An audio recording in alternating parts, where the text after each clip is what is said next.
Bienvenue sur la chaîne qui rassemble. Dans ce 13h, nous reviendrons sur le discours à la nation du président à la veille du Nouvel An.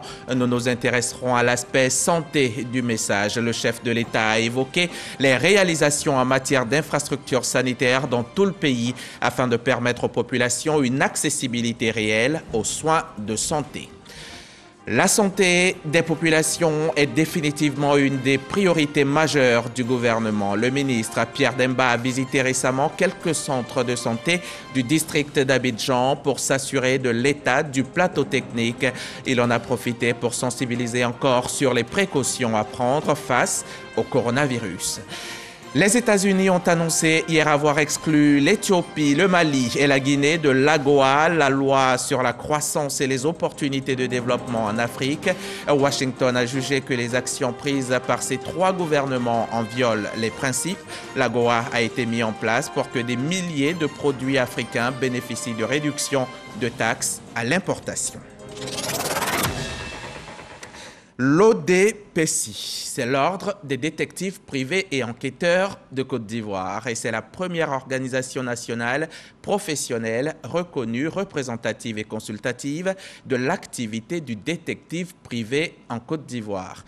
Outre la défense des intérêts de la profession, l'un de ses principaux devoirs est de veiller à la discipline professionnelle et au respect de la réglementation et de la déontologie par l'ensemble des professionnels de la recherche privée. Mais qui est le détective privé? Quel est son rôle, ses droits et de quel type d'affaires peut-il se charger? Nous avons voulu en savoir plus sur cette profession hors du commun à laquelle nous ne sommes habitués que dans les séries télévisées. Le président de l'Ordre est avec nous en cette mi-journée dans le cadre du magazine du dimanche. Avec M.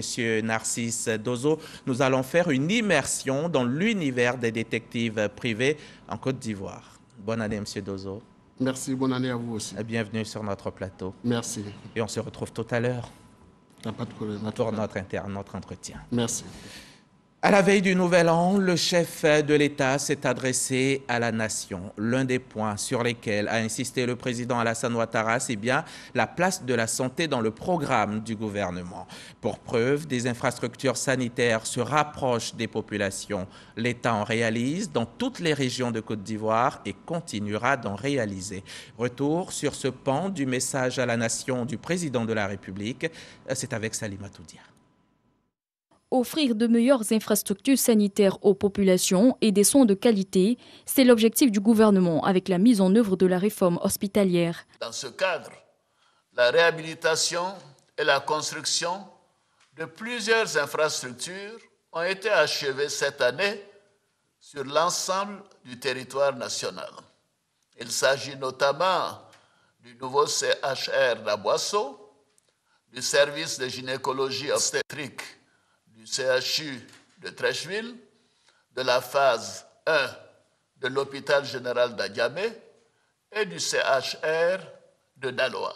Plusieurs régions sont concernées, ce qui permet d'optimiser l'accessibilité aux soins de meilleure qualité. Ce vaste programme se poursuivra avec l'objectif de rapprocher chaque Ivoirien, où qu'il se trouve sur le territoire national, d'un centre de santé bien équipé et de consolider la mise en œuvre de la couverture maladie universelle. La santé des populations reste une priorité en 2022 pour le gouvernement. Dans cette même adresse à la nation, le chef de l'État a évoqué la situation de Covid en Côte d'Ivoire. Les cas de contamination sont en hausse ces derniers temps, mais le pays dispose d'éléments pour une riposte appropriée. On reste avec Salimata Dia. Encore une fois, la Covid-19 prendra une place dans le message de Nouvel An du président de la République à la nation. 2 ans de crise sanitaire pour la Côte d'Ivoire, le président Alassane Ouattara se veut rassurant. Les effets de la pandémie ont pu être contenus grâce au plan de riposte économique et sanitaire combiné à la résilience de l'économie. Notre plan de riposte économique et sanitaire combiné à la résilience de notre économie a permis de contenir les effets de la pandémie avec un taux de croissance économique positif d'environ 2% en 2020 et 6,5% en 2021. Cette dynamique se poursuivra en 2022 avec un taux de croissance projeté à environ 7%. Un autre bon résultat de cette riposte sanitaire, les chiffres de la vaccination en hausse et dans le bon sens, car malheureusement, ceux des cas positifs évoluent également. La Covid est toujours présente avec l'apparition de nouveaux variants dans le monde et la recrudescence de cas positifs en Côte d'Ivoire. Par ailleurs, la quasi-totalité des décès dans notre pays concerne les personnes non vaccinées. J'invite donc à nouveau tous nos concitoyens à se faire dépister, vacciner et à respecter les mesures barrières. Ceci est très important. Près de 15 millions de doses de vaccins ont été reçues et plus de 7 millions de doses ont été administrées dans notre pays. Le président est optimiste et félicite le gouvernement et l'ensemble des acteurs impliqués dans la lutte contre la Covid-19. Janvier 2022, bientôt 2 ans que le coronavirus nous maintient sous l'eau, mais il oublie qu'être sous l'eau, c'est apprendre à nager. C'est sûr, nous le vaincrons.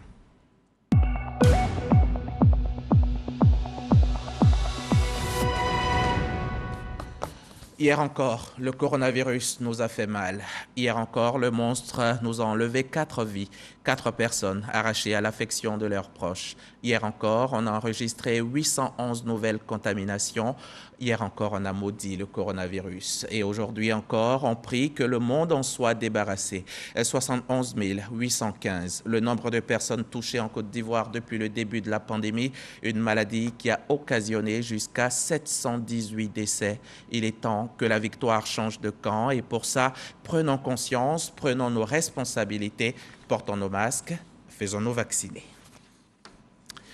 Pierre Demba a même appelé récemment au renforcement des mesures barrières dans la lutte contre le coronavirus. C'était lors d'une série de visites effectuées par le ministre de la Santé dans quelques centres de santé du district d'Abidjan. Question de s'assurer du bon état du matériel pour une prise en charge efficace des patients. Le reportage de Souleymane Donisangou et Franck Quadion. Hôpital général d'Abo, quelques minutes avant minuit de l'année, presque les premiers de l'année, et leurs parents visités par le ministre de la Santé, de l'Hygiène publique et de la couverture maladie universelle. Nous sommes à la traditionnelle tournée du ministère de la Santé dans les structures sanitaires à la veille de la fin d'année. Parole de confort et cadeaux, direction Adjamé. Ici, Pierre Demba n'a pas manqué de saluer l'engagement des acteurs de la santé et surtout leur implication dans le contexte de lutte contre la Covid-19. Le personnel est vraiment mobilisé, ils sont solidaires. Nous avons commencé à parcourir les différents hôpitaux donc, de la capitale pour s'assurer d'abord que nos collaborateurs qui sont mobilisés sont à la tâche et leur apporter notre soutien. Appel alors à la responsabilité individuelle et collective, Pierre Demba exhorte aussi les populations à davantage de responsabilité, de discipline et de civisme quant au respect des mesures barrières. Nous avons noté quelques problèmes de coordination, mais je pense que ça nous a permis de comprendre les difficultés que vivent les patients et les populations. Et avec nos services, nous allons vraiment nous mettre au travail pour qu'un dispositif soit mis en place de façon pérenne. Le ministre Pierre Demba indique de plus les chantiers à poursuivre pour un système de santé performant. Il convient par ailleurs de souligner qu'à la date du 31 décembre 2021, la Côte d'Ivoire dénombre 2858 nouveaux cas de Covid-19 pour 7660 échantillons prélevés, soit 37,3% de cas positifs et 389 guéris. Et l'entrée dans le nouvel an s'est aussi faite sans grand dommage sur nos routes. Lozère s'était donné pour mission que le réveillon de la Saint-Sylvestre se déroule sans accident. Les agents de l'office avaient donc investi le terrain le 31 décembre pour sensibiliser les automobilistes au respect strict du code de la route. Godefroy Okambawa et Sissé Ibrahim les ont suivis pour nous. Yopougon, Corridor GESCO. Des véhicules personnels comme des cas de compagnie de transport interceptés par les agents de l'Oser. Ici, les agents de l'Oser accompagnés de la police effectuent des contrôles. Les automobilistes sont soumis aux tests de lucidité et au contrôle du nombre de passagers. Une série d'actions qui visent à sensibiliser en vue de lutter contre les accidents de la route. Nous avons choisi les différents corridors parce que c'est le dernier rempart pour sortir des agglomérations. Nous faisons les derniers points en ce qui concerne le nombre de passagers et on leur donne les derniers conseils pour pouvoir entamer correctement le voyage. Une campagne de sensibilisation saluée par les conducteurs. Les conducteurs ne sont pas disciplinés et l'excès de vitesse, on n'en parle pas et les dégâts vraiment sont lamentables. Après la commune de Yopougon, les acteurs des transports mettent le cap à la mosquée Fitia dans la commune d'Abobo. Dans son sermon de ce vendredi, l'imam de cette mosquée s'engage aux côtés du ministère dans cette sensibilisation en invitant les fidèles au respect du code de la route. En matière de sécurité, et ceci a été déjà véhiculé par l'islam, et le respect de la vie de l'homme, le respect même de l'homme lui-même, ne pas conduire à l'état d'ivresse et surtout aussi faire attention à ce que nous utilisons et tout cela rentre dans le contexte du respect de la vie humaine. Il faudrait qu'on se donne la main pour lutter contre l'incivisme sur nos routes. On demande l'appui aujourd'hui de nos guides religieux de faire passer le message aux fidèles. Selon le ministère des Transports, plus de 600 personnes perdent la vie chaque année dans les accidents de la circulation. Entamée depuis la mi-décembre, cette campagne de sensibilisation porte déjà des fruits. Elle aura permis de réduire le nombre d'accidents sur nos routes. Et pour une année 2022 sans accident, sans Covid-19 et sans querelle, nombreux sont ceux qui ont choisi d'aller confier la nouvelle année au Seigneur. Ils ont passé la nuit du 31 décembre au 1er janvier dans les lieux de culte, confiant le nouvel an au Très-Haut, mais aussi pour lui dire merci pour l'année 2021 qui s'achève dans la paix. Ce soir-là, Serge Coléa et son équipe ont visité plusieurs temples et paroisses dans différentes communes d'Abidjan. Voici leur compte rendu. Louange et adoration, chants et prédications pour une restauration du peuple de Dieu.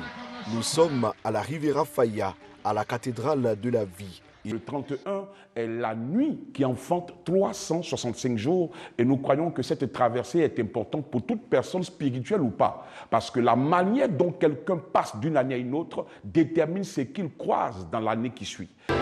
Pour le pasteur Alexandre Amazou, le passage de la nuit du 31 décembre au 1er janvier annonce des lendemains d'abondance. Nous souhaitons que 2022 soit encore une année de croissance, de grande moisson, une année où Dieu va récompenser les efforts de chaque Ivoirien. Voilà pourquoi j'invite les Ivoiriens à prier et à avoir une posture de spiritualité pour voir leur année influencée dans le bon sens. Fidèles et hommes de Dieu réunis ensemble pour magnifier le Seigneur. À Bobo Akeekwa, le prophète Kamé Israël fait le bilan de 2021 et ouvre des perspectives pour 2022. Je bénis le Seigneur pour sa grâce qui s'est manifestée durant toute l'année 2021 dans nos vies. Et je bénis le Seigneur pour notre nation, la Côte d'Ivoire, qui a connu la paix. Notre souhait, c'est que la Côte d'Ivoire soit stable durant toute l'année 2022.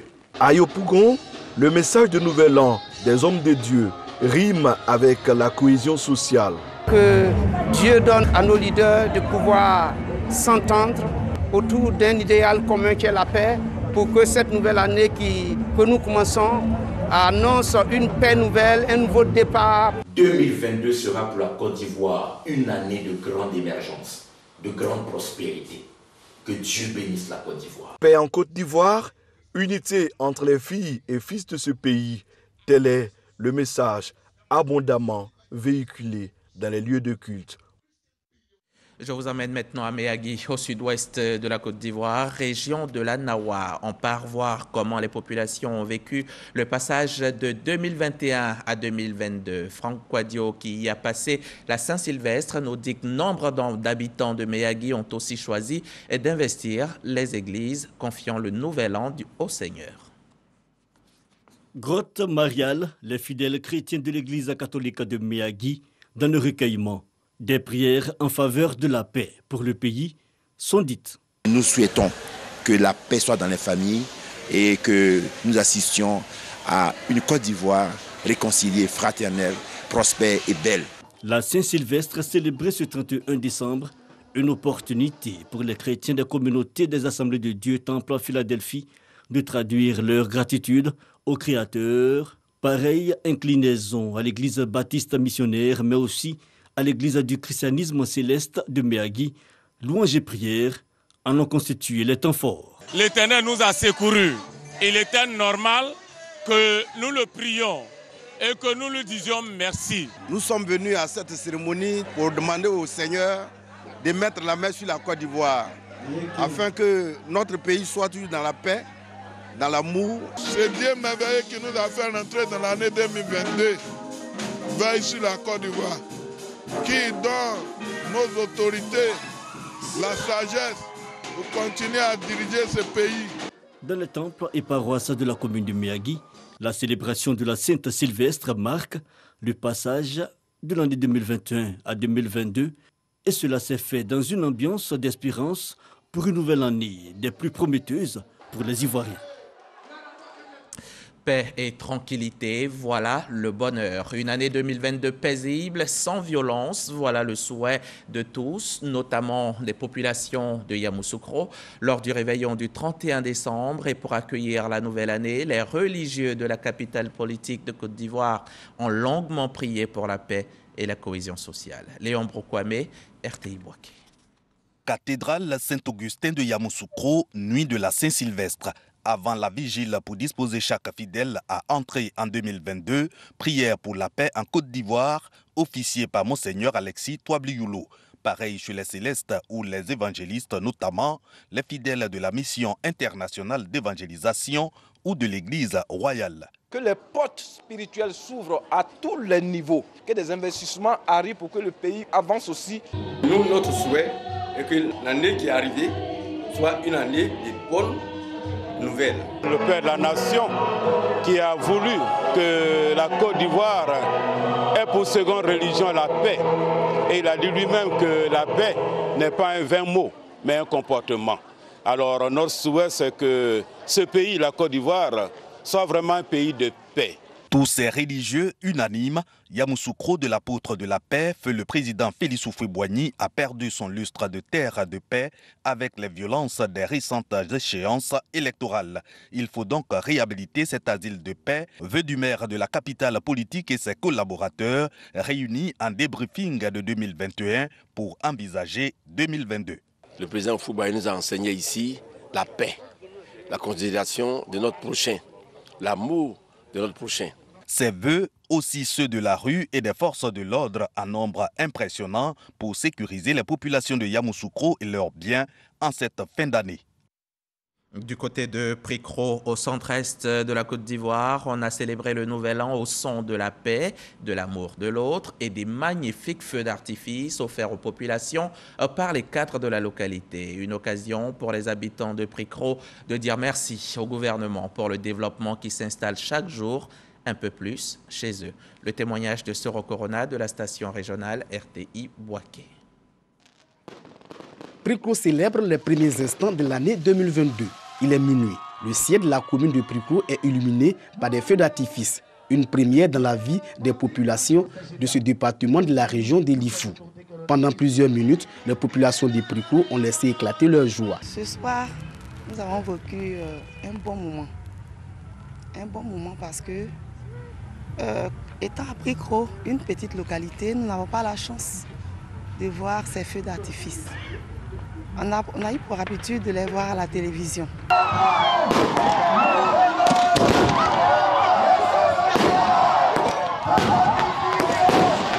Pour les initiateurs de ce feu d'artifice, il faut permettre aux populations de célébrer la nouvelle année en beauté comme les autres Ivoiriens.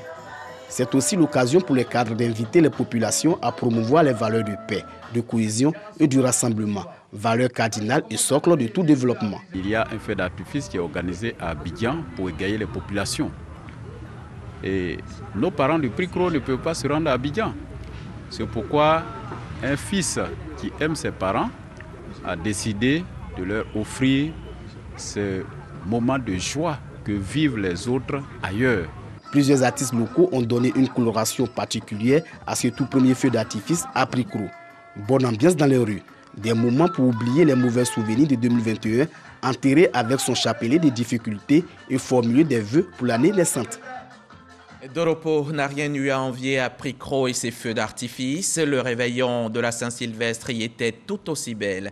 Doropo, c'est dans le département de Bouna. Dans la nuit du 31 décembre, les populations ont eu droit à un concert géant. Notre correspondant Herman Niamien nous fait revivre cette belle fête à Doropo. L'esplanade de la mairie de Doropo prise d'assaut par des milliers de personnes venues participer au concert gratuit offert par le maire Siaka Ouattara. Pour ces fêtes de fin d'année, le premier magistrat de la commune a décidé d'offrir 3 jours de concert mémorables à ses administrés. J'ai décidé de faire 3 jours de concert pour ma population parce que notre zone est une zone à risque. Et il faut égayer la population, leur donner un peu de satisfaction pour leur dire que nous sommes les élus et on ne les a pas oubliés. Le premier concert de ce cadeau de Nouvel An qui a débuté, ce réveillon de la Saint-Sylvestre, a permis aux populations de voir en attraction certains grands artistes ivoiriens qu'elles n'ont jamais pu voir physiquement, si ce n'est qu'à la télévision. Ainsi, tour à tour, les garagistes, les pros du Zougou, Rocky Gold et surtout, la tête d'affiche de la soirée, Serge Beno, ont fait vibrer le nombreux public venu assister au concert.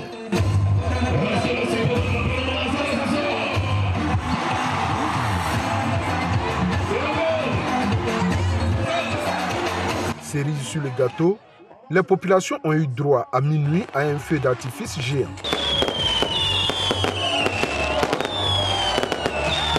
Merci à notre papa, le maire Ouattara Siaka, pour cette belle initiative. Depuis le décès de notre papa, le colonel Ouattao, on pensait qu'on nous avait oubliés. Voilà.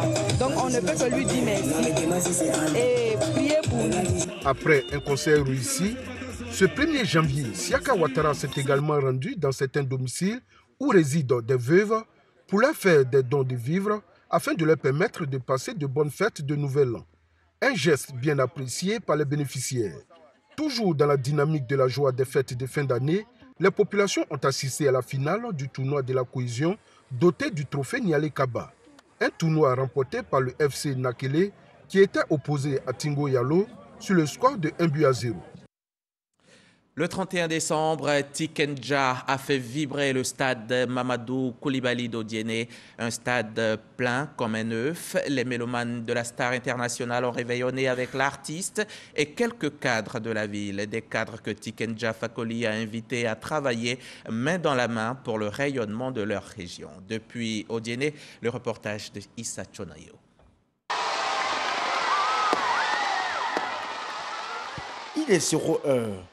Le feu d'artifice illumine le ciel d'Odiéné, synonyme de passage de l'année 2021 à 2022.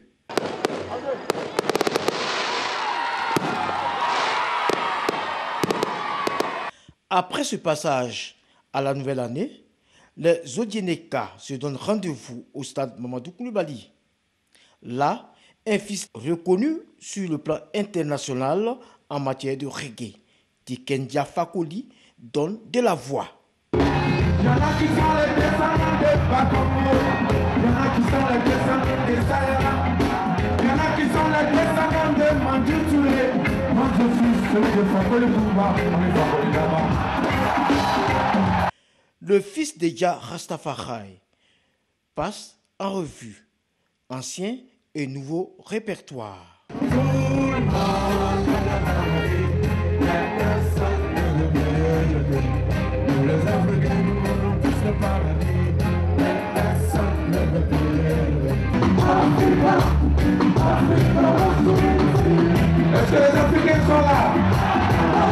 Le nombreux public exulte, chante et danse.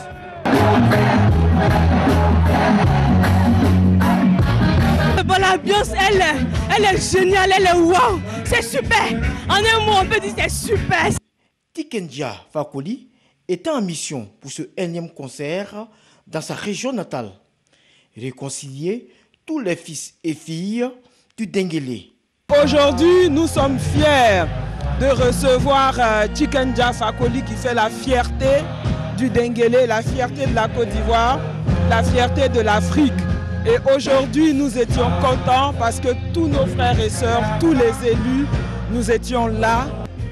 Un joyeux anniversaire au président de la République, son Excellence Alassane Ouattara. Que Dieu le comble d'une santé de fer et d'une longévité légendaire. Un message porté par le ministre Adama Kamara, donateur de ce concert gratuit. Faire venir Chikendia, il est chez lui et il éprouve également de la grande fierté pour donner de la joie à ses parents en ce début d'année 2022.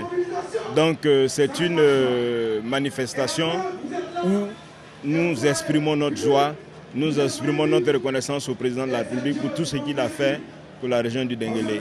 Ce spectacle a été l'occasion, une fois de plus, pour la star mondiale du reggae ivoirien de passer des messages forts sur la paix, la réconciliation, l'impérialisme des Occidentaux et l'immigration irrégulière.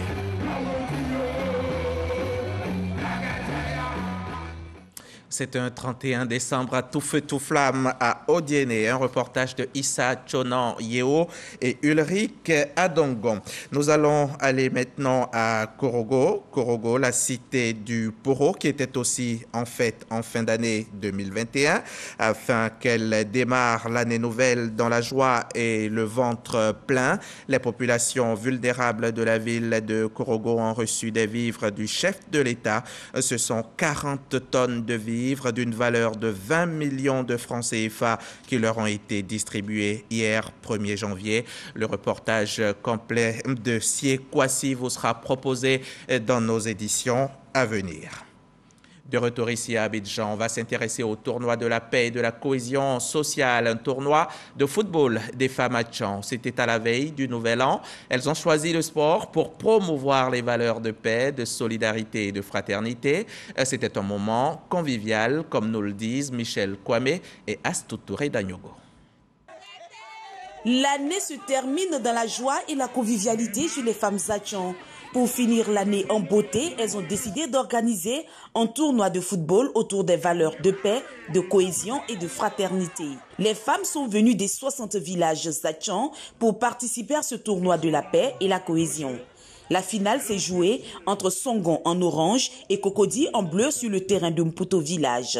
Tournoi qui a enregistré la victoire de l'équipe de Membrili de Cocody sur un score de 2-0. Nous avons pensé à faire sortir un peu les femmes. Nous sommes en fin d'année, on s'est dit que les femmes à Tchan, c'est vrai qu'elles sont très souvent dans les cuisines, en train de faire de la tchéké, du manioc. Donc aujourd'hui, on a décidé de faire sortir les femmes pour qu'elles s'amusent un peu, pour terminer une bonne année 2021 et puis entamer une très bonne année 2022. Doté du trophée Éric Tabat, chef protocole du président de la République et Alassane Ouattara, le tournoi des femmes à Tchan a été l'occasion pour le parrain d'exhorter les femmes au vivre ensemble et leur offrir des présents. Je souhaite une bonne et heureuse année 2022 à toutes les mamans. La famille s'agrandit de jour en jour. C'est que les gens comprennent les messages, que nous sommes de différents partis politiques, mais la cohésion, c'est la meilleure des choses. Heureuses et fières de finir l'année dans cette ambiance festive, les femmes à Tchan n'ont pas manqué de témoigner leur gratitude au chef protocole du président de la République. Un grand merci aux ambassadeurs, à tous ceux qui sont venus. En tout cas, je suis très contente de recevoir mon cadeau. À travers ce tournoi, nous voulons parler de vivre ensemble, puisque le sport, c'est aussi la réconciliation. Le sport, facteur de cohésion et de réconciliation, pour les femmes à Tchan, c'était un pari réussi. Ces valeurs, elles entendent les perpétuer. Je vous le disais en titre, l'administration de Joe Biden a annoncé hier samedi avoir exclu l'Éthiopie, le Mali et la Guinée de l'AGOA. Washington a jugé que les actions prises par ces trois gouvernements en violent les principes. L'African Growth and Opportunity Act, entendez loi sur la croissance et les opportunités de développement en Afrique, est un accord commercial mis en place en 2000 sous l'administration Clinton pour faciliter et réguler les échanges commerciaux entre les États-Unis et l'Afrique. Dans le cadre de l'accord AGOA, des milliers de produits africains peuvent bénéficier de réductions de taxes à l'importation. On change de page, on passe au Dimanche Magazine.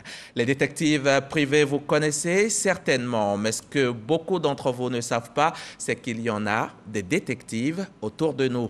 Des détectives qui mènent des enquêtes exactement comme on le voit à la télévision. Il existe même l'Ordre des détectives privés de Côte d'Ivoire et leur président est avec nous aujourd'hui pour tout nous dire sur la profession. Monsieur Dozo, président donc de l'Ordre, bienvenue encore. Suivons cet élément vidéo et on revient ensuite. Merci. Souvent connu dans les films policiers, mais méconnu du grand public, le détective ou agent privé de recherche a pour mission principale d'enquêter et d'informer. La première rencontre officielle de l'Ordre des détectives privés et enquêteurs de Côte d'Ivoire, ODPECI, avec les autorités compétentes a permis d'énumérer les différents obstacles que rencontrent les agents détectives dans l'exercice de leurs fonctions. Outil de soutien auxiliaire civil au service de la justice, le détective privé joue un rôle important auprès des populations.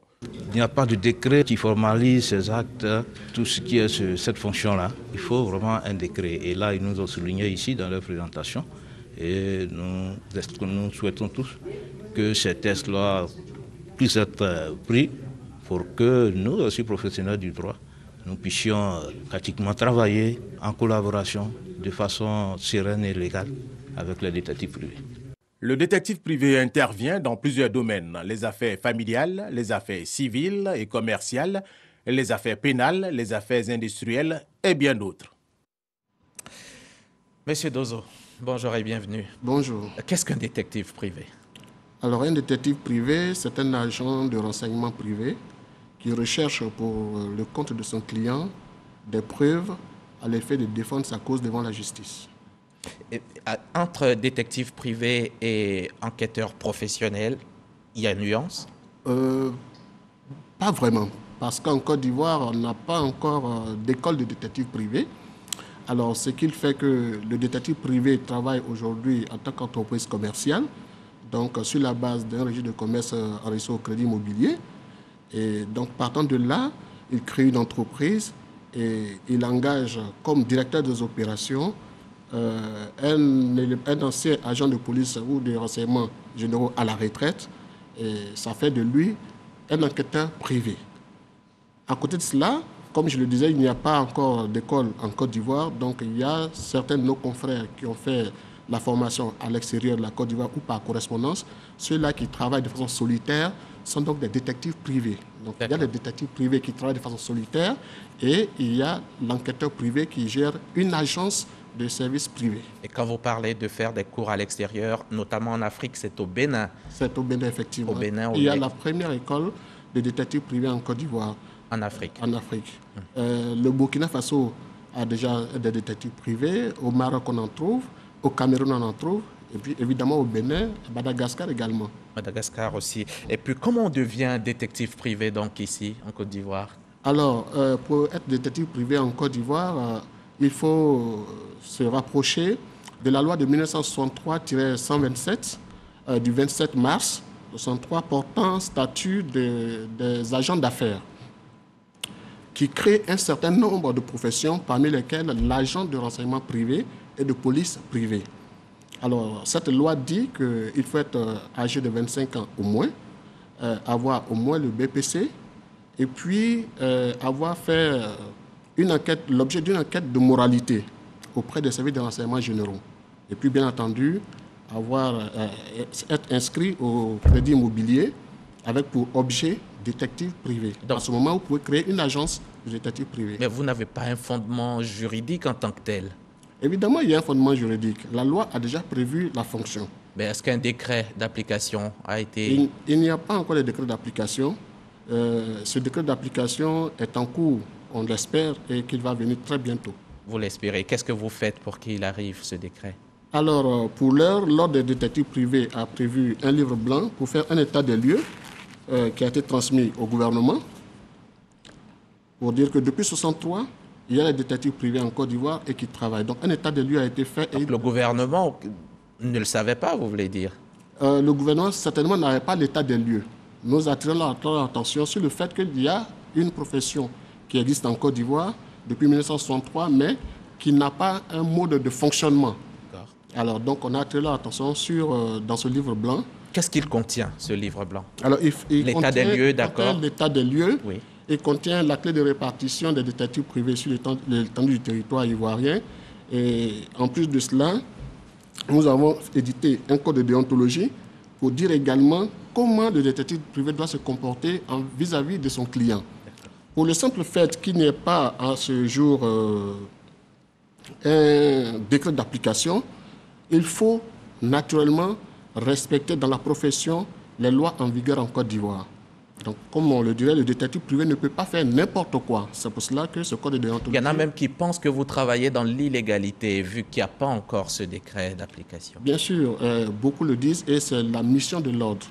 La mission de l'ordre, c'est d'abord de faire un recensement de tous les détectives privés qui sont en Côte d'Ivoire.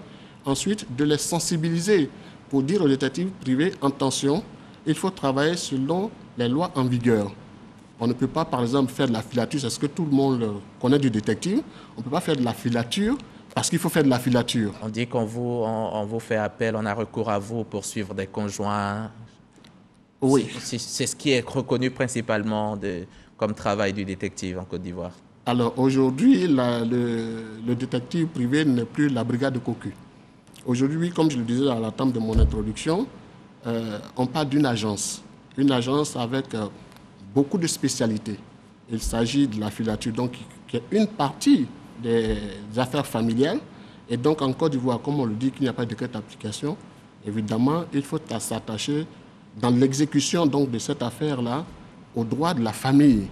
Donc je veux dire, quand on veut faire de la filature, il faut que le dossier de la filature soit recevable en cabinet de détective et travailler avec les professionnels du droit, puisque le rôle du détective, c'est de la recherche, c'est rechercher la preuve en vue de la manifestation de la vérité. Alors dites-nous, quels sont vos domaines de compétences, Monsieur le Président? Alors, le premier domaine que tout le monde connaît, c'est l'affaire familiale. L'affaire familiale, bien entendu, il s'agit de la filature, il s'agit des constats d'adultère, il s'agit de rechercher l'héritage, de reconstituer l'héritage d'un défunt, ainsi de suite. Après, il y a l'affaire commerciale, l'escroquerie, il y a l'affaire pénale, les abus de confiance, il y a l'affaire industrielle, la protection des brevets, etc., etc. Donc il y a beaucoup de domaines aujourd'hui, mais en Côte d'Ivoire, tous les détectives en général n'ont pas véritablement de spécialité, et ils travaillent de façon générale. Donc on ne va pas dire aujourd'hui on va chercher un détective qui va ouvrir un cabinet et qui est spécialisé par exemple dans le numérique. Parce que c'est la nouvelle... Vous en avez aussi des détectives numériques? Bien sûr. Bien sûr. Et tous les dossiers sont-ils recevables chez vous? Non, non. Et c'est la mission de l'ordre. Il faut comprendre que tous les dossiers ne sont pas recevables. Alors dans l'imaginaire de la population, le détective, c'est celui qu'on va voir, c'est le spécialiste de la preuve, qu'on va voir pour obtenir de façon illégale ou même par tout autre moyen des preuves. Ce n'est pas vrai. Ce n'est pas vrai. Tous les dossiers ne sont pas recevables parce que pour qu'un dossier soit recevable, il faut qu'il soit légitime et légal. Le dossier tire sa légitimité du fait qu'il y ait un contrat entre l'agence du détective et le client. Il faut que le client soit formellement identifié. Il faut qu'il y ait un contrat de mandat. Et la légalité tient du fait que le client qui vient vous solliciter pour une enquête doit prouver un élément de droit, soit une convocation, un avis de recherche de quelqu'un qui le recherche depuis longtemps, ou un divorce en cours. Voilà, pour un divorce.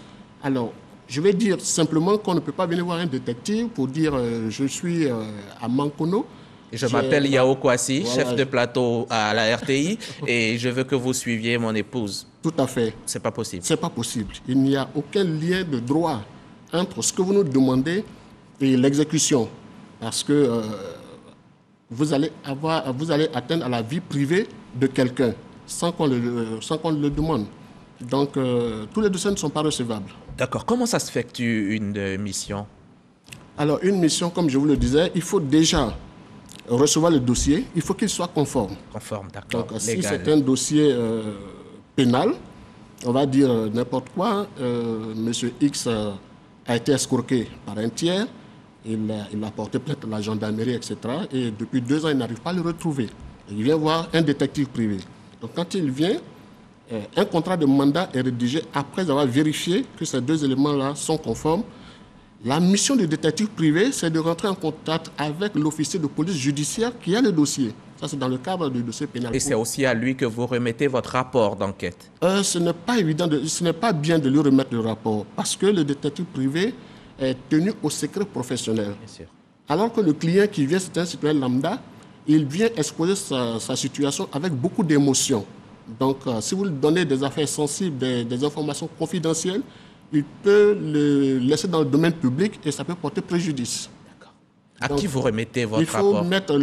Il faut remettre le rapport à un professionnel du droit. Dans le cadre de l'affaire pénale, il s'agit de remettre le rapport à l'officier qui a le dossier ou bien à l'avocat qui a sollicité, par exemple, une enquête de filature dans le cadre d'un divorce à tort.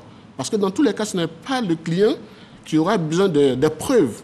Les preuves doivent être recevables devant la justice. Donc le détective privé ne peut pas faire n'importe quoi, c'est pour cela qu'il discute peut-être avec l'avocat et le notaire pour orienter la mission qui lui est confiée. Donc on ne peut pas aller prendre des photos dans la rue sans un ordre de justice. Je veux dire, c'est la mission du détective aujourd'hui. Sinon, vous serez frappé par le coup de la loi. Tout à fait. Et est-ce qu'un détective, vous n'êtes pas, dans ce cadre-là, des concurrents aux forces régaliennes? Oh non, bien au contraire, il y a une très belle collaboration. D'accord. Une collaboration d'échange d'informations, une collaboration de soutien. Et qui peut recourir à un détective privé? Tout le monde. Tout le monde, du politicien. Il suffit de respecter le processus. Au citoyen lambda, il faut respecter le processus, il faut que le dossier soit surtout recevable et qu'il soit traité.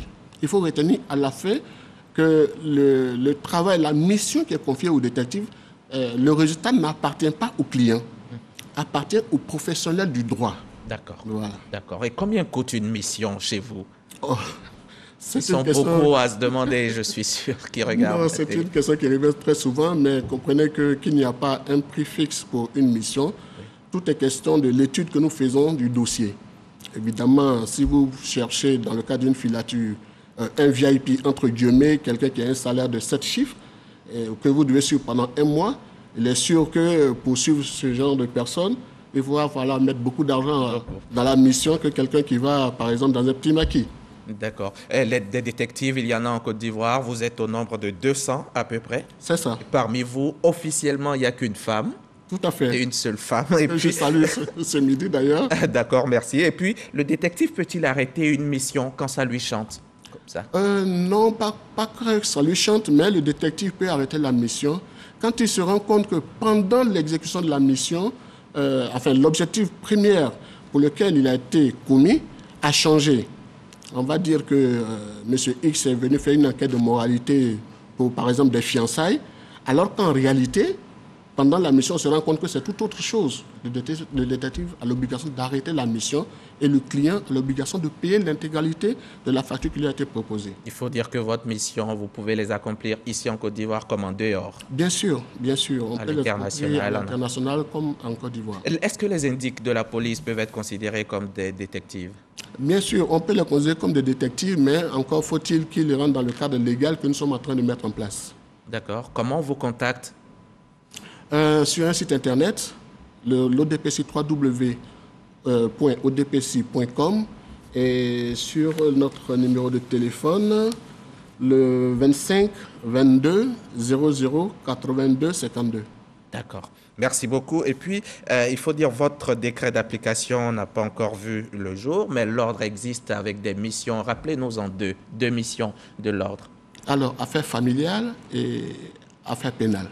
Affaires familiales, affaires pénales, et on peut vous contacter pour ces deux cas-là. Et votre souhait, c'est donc que l'État encadre le métier. Tout à fait. Réglemente la profession. Tout à fait. D'accord. Et pour cela, vous êtes avec nous aujourd'hui. Vous avez rencontré déjà le Sénat, l'Assemblée nationale, le Conseil économique, social, environnemental et culturel, et puis bien d'autres. Bien sûr. On a, de façon institutionnelle, il y a eu déjà beaucoup de réunions avec les autorités.